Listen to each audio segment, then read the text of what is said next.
Halo, ketemu lagi dengan saya dan kali ini saya ingin membahas tentang kodifikasi, yaitu kodifikasi mengenai Solomon. Kita tahu bahwa hampir seluruh wilayah di dunia pada zaman dahulu memiliki penghormatan yang sama, yaitu kepada matahari. Dan semuanya memiliki tata cara penghormatan yang berbeda-beda sesuai dengan keadaan geografis ataupun kondisi wilayah setempat. Dalam kodifikasi ini, saya mencoba merunut dari mana kata Solomon ini mulai muncul pertama kalinya. Dan ternyata muncul pada tahun 5000 sampai 3000 tahun sebelum Masehi, yaitu pada masa kebudayaan Mesir kuno atau Kemetik. Dalam kebudayaan Mesir kuno ada dua istilah penting yang terkait dengan penghormatan matahari. Yang pertama yaitu Amon. Amon adalah penyebutan terhormat bagi sebuah kekuatan yang tersembunyi terkait dengan matahari. Yang kedua adalah Solomon. Istilah ini merujuk pada tiga wilayah. Wilayah ini tentunya berada di bawah kebudayaan sama, yaitu kebudayaan Mesir kuno.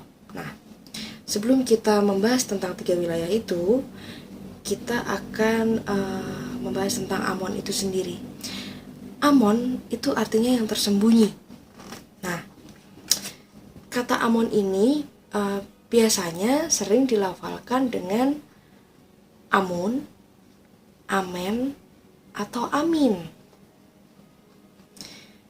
Tergantung dari wilayah masing-masing ya, karena lafal itu kan beda. Misalnya dalam bahasa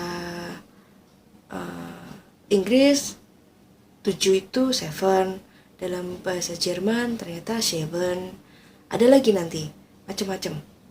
Nah, penggunaan kata Amun atau dalam tata bahasa Mesir kuno, kata Amun, Amen, Amin ini biasanya digunakan atau diletakkan di belakang kata-kata yang mengandung afirmasi positif.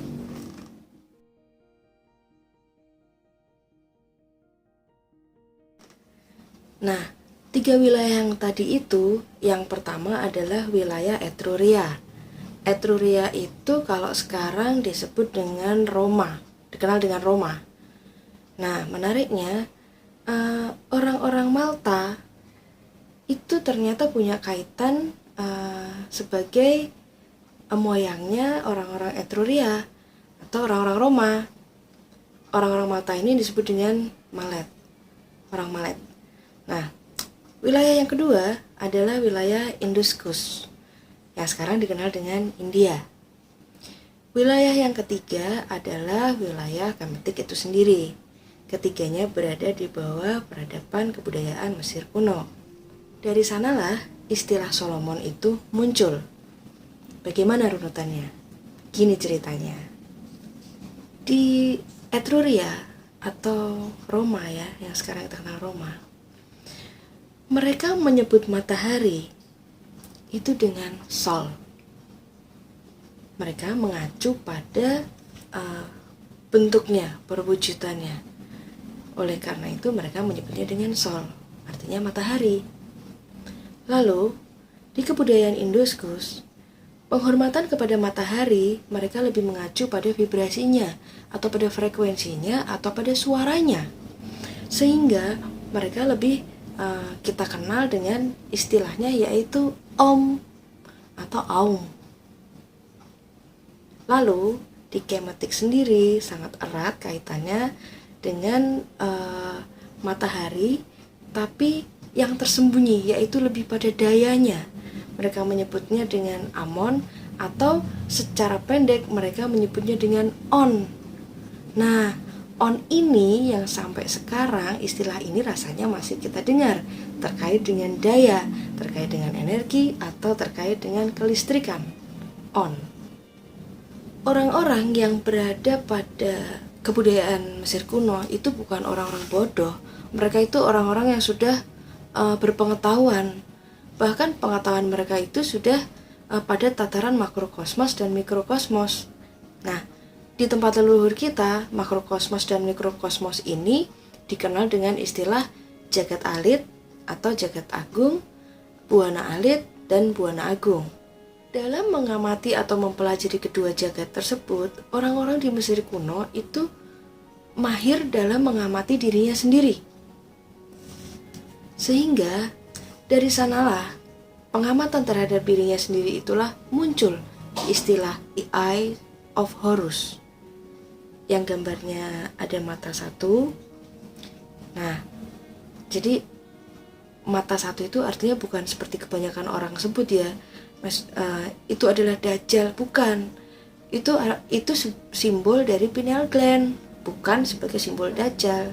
Ibarat matahari di alam semesta, pineal gland adalah matahari di dalam tubuh manusia. Pineal gland itu terkait dengan cahaya. Tapi mungkin hal ini nggak usah dibahas di sini ya, karena pineal gland kalau dibahas ini secara khusus agak cukup panjang. Saya kutip saja ya, sebuah ajaran bijak mengatakan bahwa the lamp of the body is the eye. If therefore your eyes is good, your whole body will be full of light. Jadi kira-kira artinya mata adalah pelita bagi tubuh. Karena itu jika matamu baik, maka seluruh tubuhmu akan dipenuhi dengan cahaya. Seperti bahasan di tayangan sebelumnya mengenai cakra ya, pineal gland terhubung dengan cakra ke-6, yaitu cakra Ajna. Masih ada satu cakra lagi di atas ya. Nah, dan di dalam tubuh kita kan ada 7 pintu energi utama. 7 ini dalam bahasa Malta tadi yang disebut moyangnya orang-orang Roma ya, Etruria. 7 dalam bahasa Malta itu disebut dengan Seba atau Saba. Nah, kalau dalam bahasa Inggris kan 7 ya. 7 dalam bahasa Etruria itu Seba. Makanya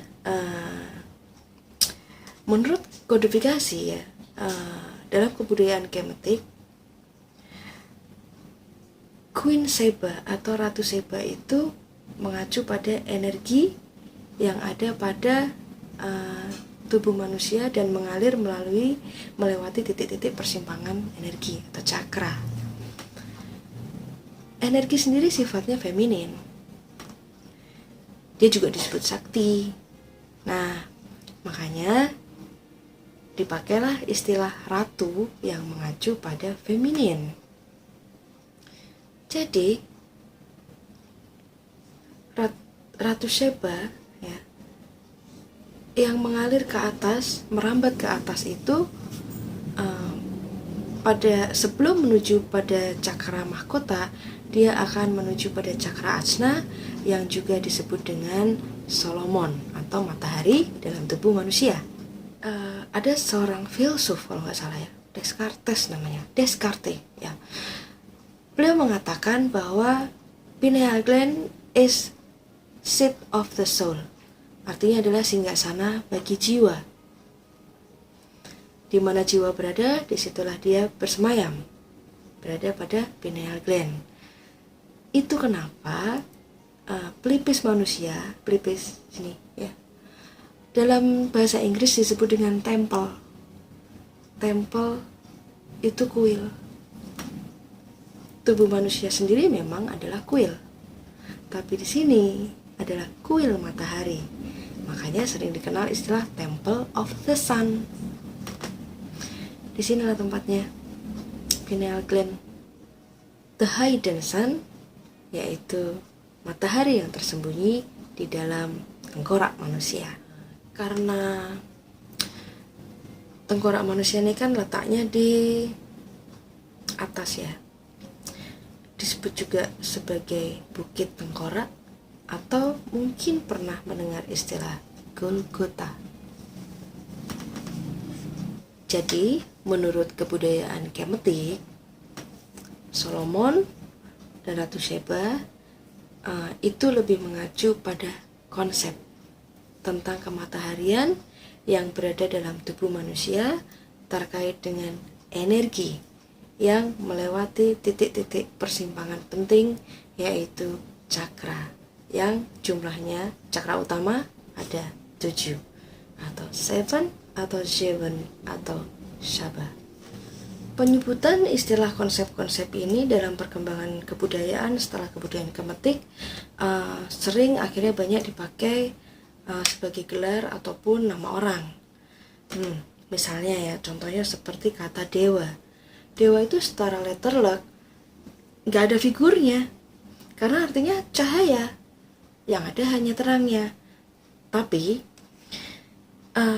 karena dewa ini sebagai pembawa terang, maka orang-orang yang memberikan kehidupan lebih baik atau memberikan pencerahan atau membawakan kehidupan pada keadaan yang gemilang itu diberikan gelar dewa. Seperti contohnya Dewa Warman. Dewa Warman itu gelar raja di raja, King of Kings. Dewa artinya cahaya, Warman sendiri dari kata Wara Manu. Wara adalah penguasa hari, dan Manu adalah makhluk yang memiliki kemampuan untuk berpikir, manas atau mind. Oke, sampai di sini dulu kajian mengenai Solomon, dan kita akan ketemu di kajian berikutnya. Sampai jumpa dan rahayu.